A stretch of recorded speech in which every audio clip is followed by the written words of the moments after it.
അങ്ങനെ എല്ലാം കലങ്ങി തെളിഞ്ഞിരിക്കുകയാണ്. വലിയ ഇടിവെട്ടും മഴയ്ക്കും വലിയൊരു പേമാരി, അതിനുശേഷം ഉണ്ടാകുന്നൊരു ശാന്തതയുണ്ടല്ലോ, തെളിഞ്ഞ ആകാശമൊക്കെ കാണുമ്പോൾ ഒരു സമാധാനം. അതുപോലെയാണ് നമ്മുടെ ബിഗ് ബോസ് ഹൗസിലെ കാര്യങ്ങളൊക്കെ. എല്ലാവരെയും ഒരുമിച്ച് കൂട്ടിയിരുത്തി ലാസ്റ്റത്തെ ദിവസമാണിന്ന്, അതായത് ഫിനാലേക്ക് മുമ്പുള്ള ദിവസം. എല്ലാവരെയും ഒരുമിച്ചിരുത്തി ഒരു വീഡിയോ പ്ലേ ചെയ്ത് കാണിക്കുകയാണ് ബിഗ് ബോസ്. അവരുടെ ജേണി ആദ്യം തൊട്ട് ഈ ദിവസം വരെയുള്ള ജേണി കാണിച്ചു കൊടുക്കുകയാണ്.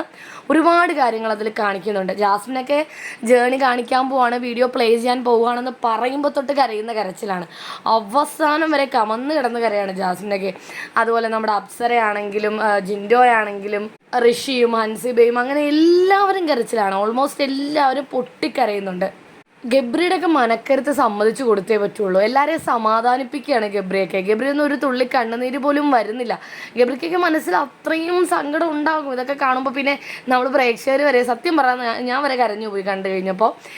എന്നാലും എല്ലാ ഇമോഷൻസും ഉള്ളിൽ അടക്കി പിടിച്ച് എല്ലാവരെയും സമാധാനിപ്പിക്കുകയായിരുന്നു ഗബ്രി, എസ്പെഷ്യലി ജിൻഡോയൊക്കെ നല്ല കരച്ചിലായിരുന്നു. ഈ വീഡിയോയിൽ കാണിച്ചത് മറ്റൊന്നുമല്ല, ഇവരുടെ ജേണിയാണ്. അതിൽ അഭിഷേക് അമ്മയെക്കുറിച്ച് വായിക്കുന്ന, സ്വന്തമായിട്ട് ലെറ്റർ എഴുതിയിട്ട് വായിക്കുന്ന കാര്യങ്ങളൊക്കെ ഇല്ലേ, അത്. പിന്നെ ഫാമിലി റൗണ്ട് വന്നപ്പോൾ എല്ലാവരും അവരുടെ പാരൻസിനെ കണ്ടപ്പോൾ ഇവരുടെ റിയാക്ഷൻസ്, ഇവരുടെ ചെറിയ ചെറിയ പിണക്കങ്ങൾ, ഇവർ തമ്മിൽ വഴക്ക് കൂടുന്ന സീനുകൾ, പിന്നെ ഇണങ്ങുന്ന സീനുകൾ, അങ്ങനെ ഒരുപാട് സീനുകളൊക്കെ കാണിച്ചു.